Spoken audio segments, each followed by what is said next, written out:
foto Tuhan Yesus. Itu foto di belakang Bapak, fotonya siapa kok? Yang bener aja, Bapak jangan bercanda sama saya. Loh, Foto Loh. di belakang Bapak, fotonya siapa itu? siapa ya? Itu fotonya siapa itu? Siapa? Pak Paul aja yang jawab. Loh kok saya tanya Bapak, kok malah tanya tolong jawab? Itu foto Tuhan Yesus, Pak Paul. Ngawur, Bapak taunya dari mana itu Tuhan Yesus? Itu tukang sampah di pinggir rumah saya dulu waktu di Indonesia, Pak. يا هدي يا بشير يا طبيبي نبي الله خير الخلق جميعا له أعلى المناصب والمراتب صلاة الله سبحان الله. Bismillahirrahmanirrahim. Assalamualaikum warahmatullahi wabarakatuh. Kamu semuanya dirahmati Allah. Semoga Allah senantiasa curahkan segala rahmat, segala nikmat yang berkepanjangan dan tiada kamu ujung di dunia hingga akhirat, insyaallah. Dan Allah pun kumpulkan kita para kaum muslimin di bawah naungan arasa Allah beserta para nabi, beserta para orang-orang yang Allah kasihi, Allah sayangi, Allah cintai, insyaallah, di bawah naungan arasa Allah kelak di mana tiada naungan selain daripada naungannya, insyaallah. Amin amin Allahumma amin. Kaum muslimin, pada kesempatan pagi hari ini saya akan mengunggah sebuah video di mana video ini mengisahkan tentang bagaimana orang-orang Kristen berkesaksian, kaum muslimin, ya, yang dimana orang Kristen satu dengan Kristen yang lain itu berbeda-beda kesaksiannya tentang konsep ketuhanannya, tentang keyakinannya perihal masalah sesembahannya, kaum muslimin. Jadi mana yang benar di antara mereka ini? Oke, demikian kaum muslimin videonya. La ilaha illallah Firdausi a'la ala kala ala naril zahimi wahabli taubatan waqfir zunubi wa innaka ghaus Zanil azimi. Melawak United ni udah kelihatan goblok ya kan. Cuman begini Pak Ustadz Ali ya, kalau seandainya Pak Ustadz Ali terima Yesus, gimana nanti resiko anak-anak pesantren? Saya nggak takut, itu urusan saya untuk menghadap perluan semua, arti kewajiban kita semua untuk menyembah sama Iya. Tuhan Yesus. Ya betul Pak Ustadz, betul Pak Ustadz. Saya merinding dengar. Kalau diselamatkan, kok masa saya nggak mau diselamatkan? Itu sentimen banget Pak Ustadz lah. Iya pasti Pak Ustadz, saya akan selamatkan Pak Ustadz. Assalamualaikum warahmatullahi wabarakatuh. Alhamdulillah, assalatu wassalamu ala rasulillah wa ala alihi wa sahbihi ajmain. Ya, Salam Pak Yosua. Nah, gimana kabarnya nih Pak Ustadz? Dahsyat. Tinggal di mana Pak Ustadz? Luar biasa. Malam itu di YouTube saya sampai nangis itu. Waduh, kok nangis Pak Ustadz? Sungguh luar biasa. Sampai-sampai di sekolah saya paling sering saya dilempar spidol dengan guru saya. Karena saya dikatakan melamun. Bagaimana dia katakan melamun? Itu tatapan saya dengan guru saya, tapi hampir kena mata saya tertuju di papan tulis Yesus ada di situ. Mana nih puan semunyuk ni yang songong kemarin tu. Saya langsung tantang dia, saya tunjuki dia. Saya bilang, Yesus, kok orang Kristen punya Tuhan, Allahnya orang Kristen katanya kok hidup, saya tunjuki begini. Tunjukkan mukamu yang secara nyata. Katanya kok Allah yang hidup, Allahnya orang Kristen. Karena Allahku, Allah Subhanahu wa Ta'alaku yang aku sembah sejak aku dalam kandungan ibuku, saya tidak pernah melihat wajah dan rupanya. Nanti Allahku ada pada waktu kami mati dan meninggal yang berkumpul di padang mahsyar. Itulah kami tahu bahwa nanti Allah ada. Kami tahu Isa alaihissalam adalah Imam Mahdi.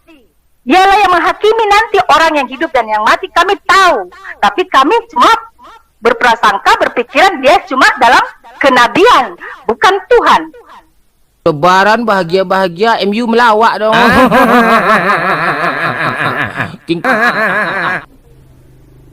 mereka itu Tuhan itu ada bersama para nabi-nabinya, Pak.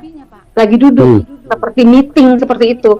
Tapi tidak seperti saya tidak berani mengganggu karena seperti mereka itu lagi serius berbicara begitu loh, Pak. MU ini sebenarnya klub apa sih? Beda dengan zaman sekarang, Tuhan Yesus itu sudah banyak, ada fotonya, ada banyak orang tahu lah ya, karena udah banyak kesaksian gitu untuk anak-anak yang sekarang. Tapi pada waktu zaman saya itu 30 tahun yang lalu kali ya, itu benar-benar tidak tahu Yesus itu seperti apa atau Nabi Isa itu.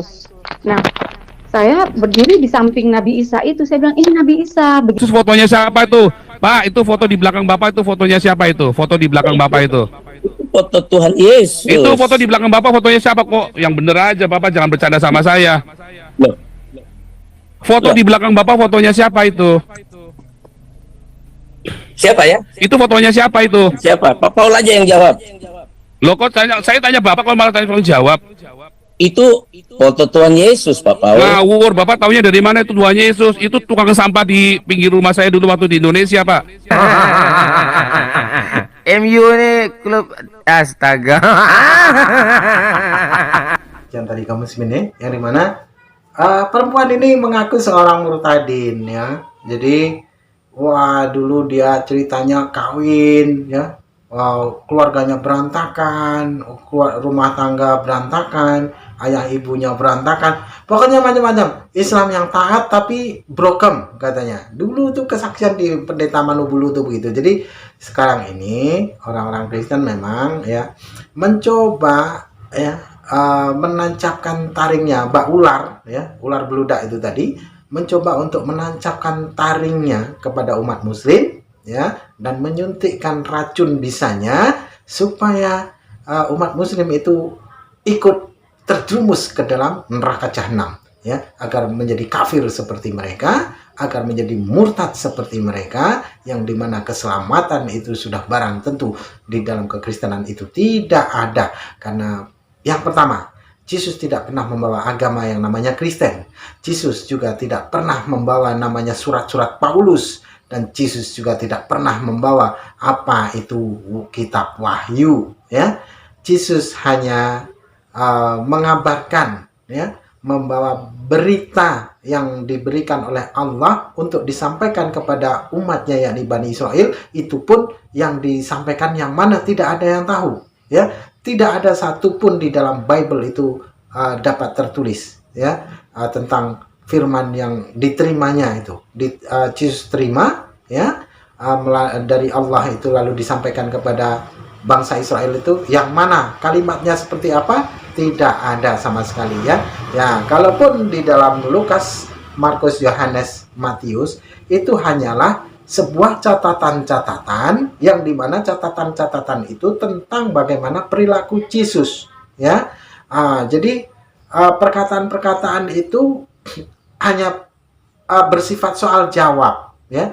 Tidaklah mungkin ketika Allah memberikan pewahyuan terhadap Yesus alaihissalam, lalu Yesus berkata, sudah sekian lama kamu bersama-sama aku, mengapa kamu tidak tahu siapa aku? Tidak mungkin seperti itu ya. Yang pasti akan apa yang akan disampaikan oleh Yesus itu pasti Allah berkata, Allah berfirman, inilah bunyinya, inilah ayatnya. Sudah barang tentu seperti itu. Namun berbeda dengan Lukas, Markus, Yohanes, Matius ini, dia hanya mencatat perilaku Yesus dan ucapan-ucapan yang sifatnya soal jawab saja, bukan firman gitu ya. Contoh seperti pengutukan pohon ara, Yesus mabuk ya, Yesus membuat anggur selama 3 hari 3 malam. Itu kan tidak masuk akal. Tidak mungkin Allah memerintahkan manusia itu untuk mabuk-mabuk, itu tidak mungkin ya.